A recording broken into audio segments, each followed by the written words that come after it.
Now, in your book, Richard, The Greatest Show on Earth, you also, of course, talk about the creationists who have this theory that the world really only started 10,000 years ago, and that your sort of views and those of Darwin are ridiculous. And you have described them. You've said in your book, those who think the world began less than 10,000 years ago are deluded to the point of perversity. I mean, can you explain why is there a cohort, a very large cohort of people who don't subscribe to Darwin's theories, even though, you know, there is ample evidence to show that what he's saying is correct, and they believe that the world just started 10,000 years ago? Well, the 10,000 years is particularly egregious. I mean, that's just dopey. It's just plain daft. It's wrong by an immense margin. As we talked about earlier, the true age of the Earth is 4.5 billion years, so that the degree of error is just colossal. And it falls foul not just of the facts of biology, but of geology and astronomy and history and chemistry and physics and everything. I mean, nothing that we know about the world would make sense if it really was that young. Nothing that we know about the universe would make sense.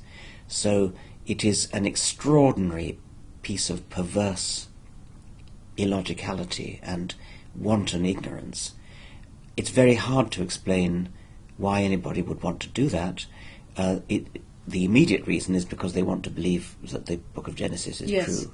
And all the stuff about Noah's Ark and all the rest of it, Now, as you know, every people in the world has its origin myths, its creation myths, and they're often poetically very beautiful. And it's if anybody who'd studied a bit of anthropology would know that the Judeo-Christian creation myth, which is what is in the Book of Genesis, is just one of hundreds of creation myths, and there's no reason to believe that one any more than any other, and there's no reason indeed to believe any of them, because they're all written without benefit of science, and they're all just plain wrong. But isn't it that they have a in the Christian case, they have a Christian agenda? They want to spread Christianity in these schools. We saw it particularly during George W. Bush's two eras of administration, that there was a very big push among conservative Christian, neo-Christian Americans to try and get this into the educational curriculum, to try and push this notion that the world only began 10,000 years ago. Well, yes. I mean, I'm not the person to try to explain that. It is the most remarkable fact that if you've got a political agenda of that sort, why would you push something which is just manifestly absurd? I mean, you could also, and all sorts of other things you could push, and they do, of course. But to pick on something so palpably ridiculous as that the world is only 10,000 years old, it just boggles the mind. In a way, it boggles the mind even more that there are so many of them. Are they, the Christian ones principally, is this principally driven by American Christians, or does it extend way beyond that? Well, there are strands of it in other Christians. There's quite a bit in Australia and actually in Britain as well. So it's not entirely American, but I think much of the influence comes from America. But they are still pushing to try and get their theories of creationism taught in schools in America. Well, yes, they are. It's difficult for them politically because the Constitution of the United States separates church and state. You can't teach religion in schools, and so in public schools. So they do have to think of various dodges, ways to get around that. A lot of them homeschool their children, take them out of school, so that to protect them from scientific education.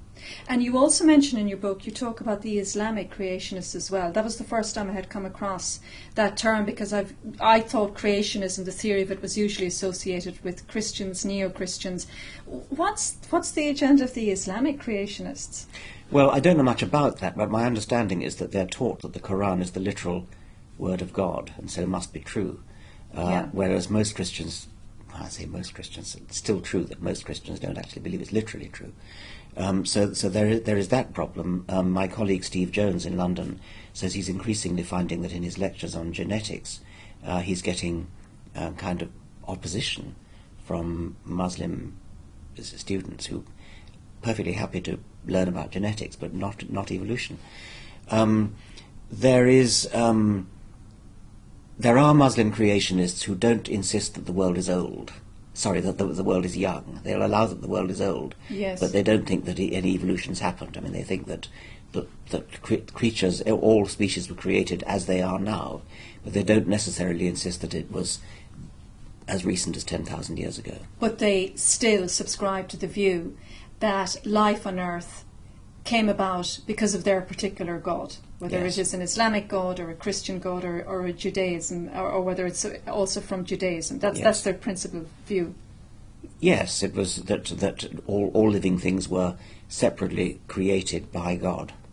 And what about, if you go back to your book, Richard, The Greatest Show on Earth, you also talk about the likes of insects, which has been very interesting, and that flowers were formed from millions of years, I think you described it, of sculpture from insects. Yes. Tell me about that, the evolution of plant life.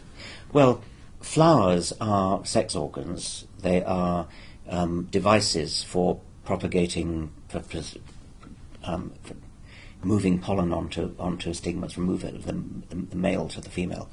And there are various ways of doing that, and wind is one way. And you just spray pollen into the wind, and the wind just sprays it, scatters it all over the place, and some of it happens to end up on the stigma of the right species.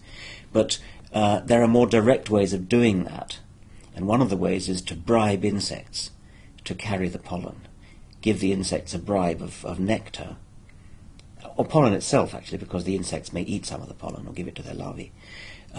Give them a bribe which causes them to visit flowers, and then they go and visit another flower, and if it happens to be a flower of the right species, then it's a much more direct way of transferring the pollen. And the real silver bullet way of doing it is to have have an insect that will only visit one type of flower, so it's guaranteed to take the pollen to the right kind of flower. And there are certain orchids which are only ever visited by one species of insect, and the insect only ever visits one species of flower. So they're highly specialised.